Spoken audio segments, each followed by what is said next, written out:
You're green.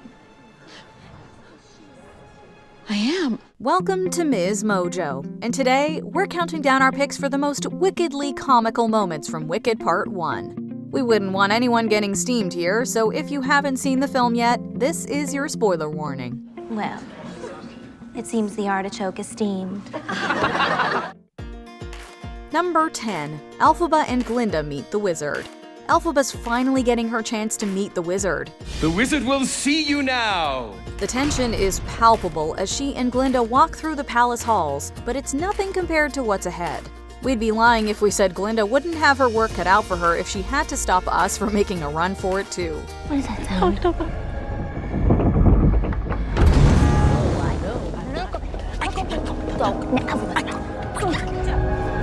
That giant head, complete with its booming voice and pyrotechnics, is incredibly intimidating. However, Elphaba and Glinda's squabbles add some levity to the situation.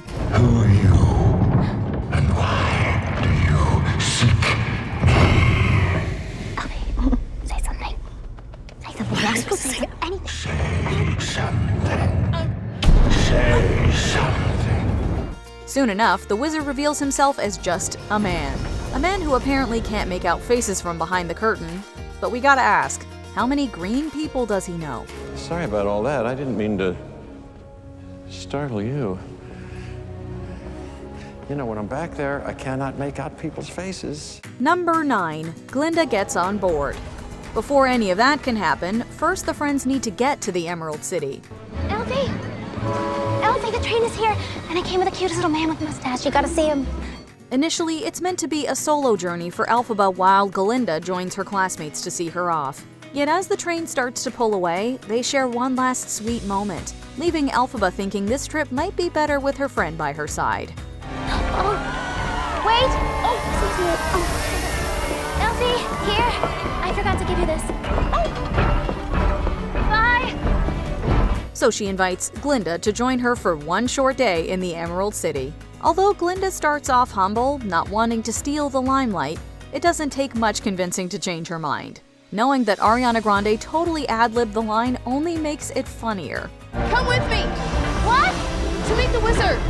What are you saying? Get on the train, you're gonna miss it! I wouldn't want to impose! It doesn't matter, just come with me! I couldn't possibly. This is your moment. I'm coming. Number 8. Galinda's name change. Now rewinding just a little bit more, as Elphaba prepares to board the train, she wonders if Fiyero will come and say goodbye. You won't even notice I'm gone. Yeah, you have Fiyero. Speaking of Fiyero, where is he? Not that I expected him to come and say goodbye, but I mean, you barely know each other. He does, and as the two share a moment, Galinda notices a vibe between them and swiftly brings the attention back to herself. Under the guise of solidarity with Dr. Dillamond, but clearly just to impress Fiyero, she makes a drastic announcement, complete with her signature hair tosses. I am changing my name. What? Your name? Yes. Are you sure? Yes. We can't help but admire Grande's commitment to the comedy, especially since the crowd eats up her braverism. Not only does her performativeness fail to impress Fiyero, but it comes back to haunt her later on. Poor Glinda. Glinda. Hi, what's your name? Glinda. The G is silent. Hello, Belinda. Number 7. The Wizomania comedy. The first time we watched the Wizomania segment, we were completely floored by the iconic cameos. We needed several replays to truly grasp the humor Idina Menzel and Kristen Chenoweth brought to their scene. Don't let her set down all our magic in a strange and secret language in a book. The Grimoire.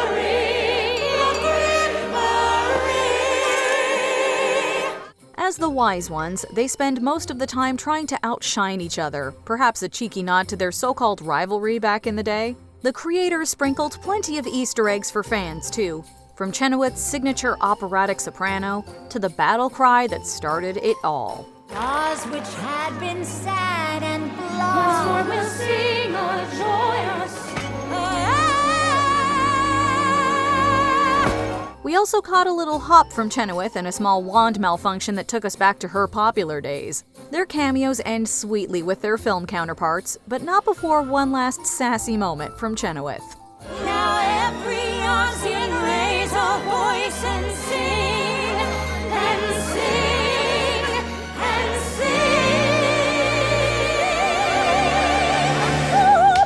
Number 6. Novelty humor. During a campus tour, Galinda brings Fiyero to the book place. And this is the book place. There's a collection of rare books around here somewhere, and some medium rare as well. However, their rare and medium rare collections don't impress him much. Now take a moment to focus on the book he's holding as he starts singing Dancing Through Life. The trouble with schools is they always try to teach the wrong lesson. Forbidden corn? Yeah, that's definitely not foreshadowing anything. Fiyero spends the next chunk of the song making all his schoolmates swoon, including the librarian. Librarians tend to be strict about noise levels, and probably more so when the person is loudly singing about how books and education are a waste of time. To be fair though, if Fiyero sang that close to us, we'd probably also be willing to glide away into the unexamined life. And learn to live the unexamined life. Number 5. Reluctant roomies. As we learned during orientation when Galinda enrolled at Shiz, she applied for a private suite, but life and Madame Horrible had other plans. Do you really think this is fair? Oh, I do not. I was promised a private suite. But thanks for asking. But don't worry, she's very accommodating and has made a real effort to make space for her roommate. No, really, it's great. And totally selfless, of course. Roommates do these things for each other. So I've been told.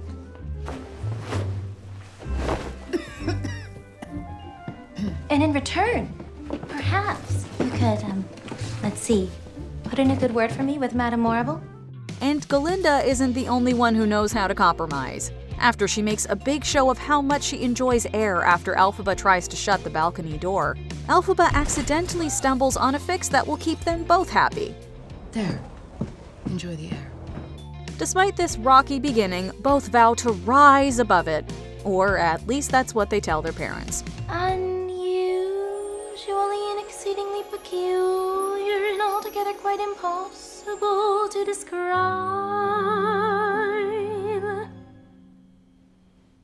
Blonde. Number 4. Elphaba and Fiyero's first encounter. These two have quite the meet cute. We didn't see you there. You must have blended with the foliage. Is this how you go through life? Just running amok and trampling anyone in your path? No. No. Sometimes I'm asleep.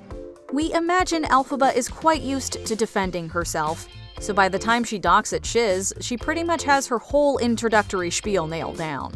Only with Fiyero, it goes a little differently than what she's probably used to. No, I'm not seasick. Neither am I. No, I did not eat grass as a child. Oh, you didn't. I did. And yes, I have always been green. And the defensiveness, is that a recent development? He's not at all fazed by her abrasiveness, and she seems to find his charm more grating than endearing. Although this isn't how they meet in the stage show, it's a hilarious reimagining of a pivotal moment.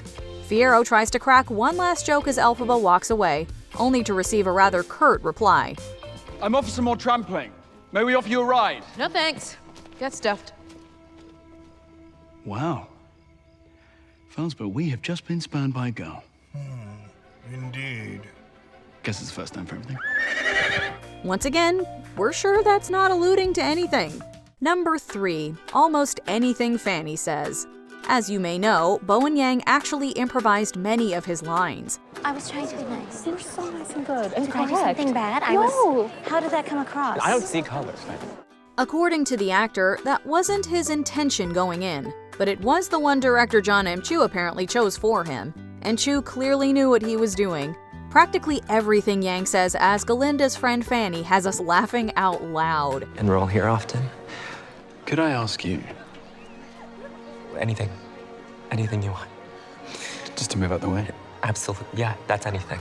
Indeed, he, along with Bronwyn James as Shen Shen, steals the show with hilarious banter.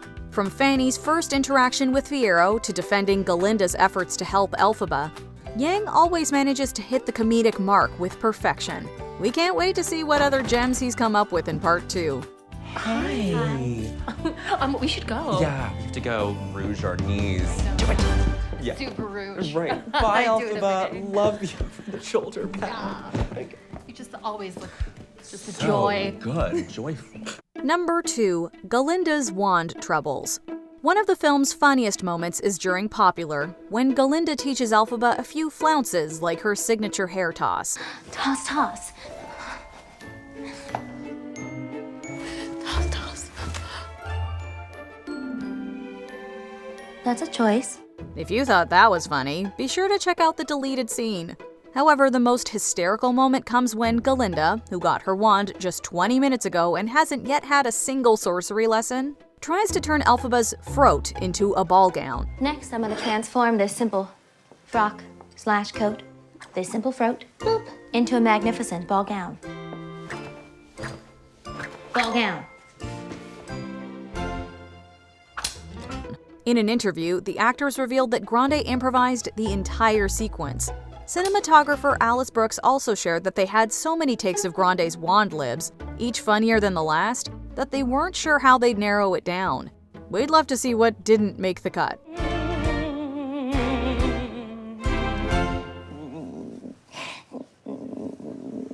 Ball gown. Seriously? Do you need my help? No, just wear the throat. It's pretty. Before we unveil our top pick, here are a few honorable mentions. No pretenses for Fiyero. No one can say Fiyero isn't deceptively honest and blissfully self-aware. So no matter how shallow and self-absorbed you pretend to be... Excuse me. There is no pretense here. I happen to be genuinely self-absorbed and deeply shallow. A little drink. Well, it's not every day you see a little green sprout. Like a froggy, ferny cabbage, the baby is unnaturally Green.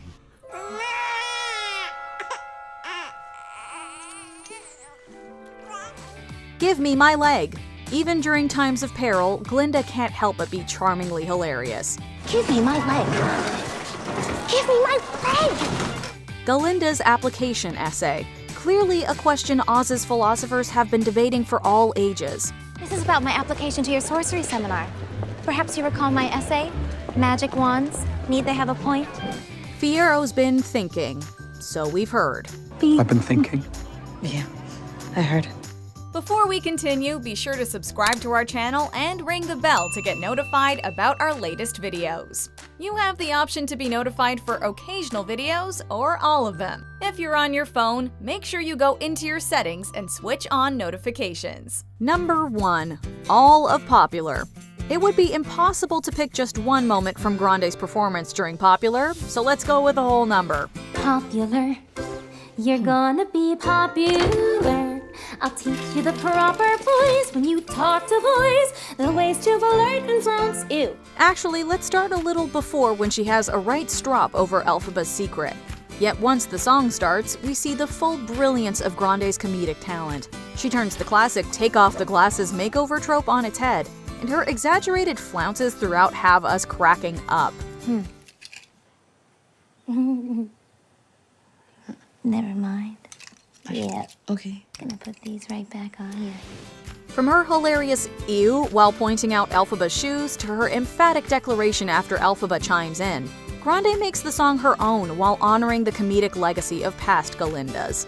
We knew she was funny, but this scene proves she has a truly magical gift for comedy. Celebrated heads of state or especially great communicators. Did they have brains or knowledge? Well, actually... Don't make me laugh. They were Popular. right. Which moments made you laugh the loudest? Let us know in the comments. I don't see why you can't just teach us history instead of always harping on the past. Do you agree with our picks? Check out this other recent clip from MsMojo. And be sure to subscribe and ring the bell to be notified about our latest videos.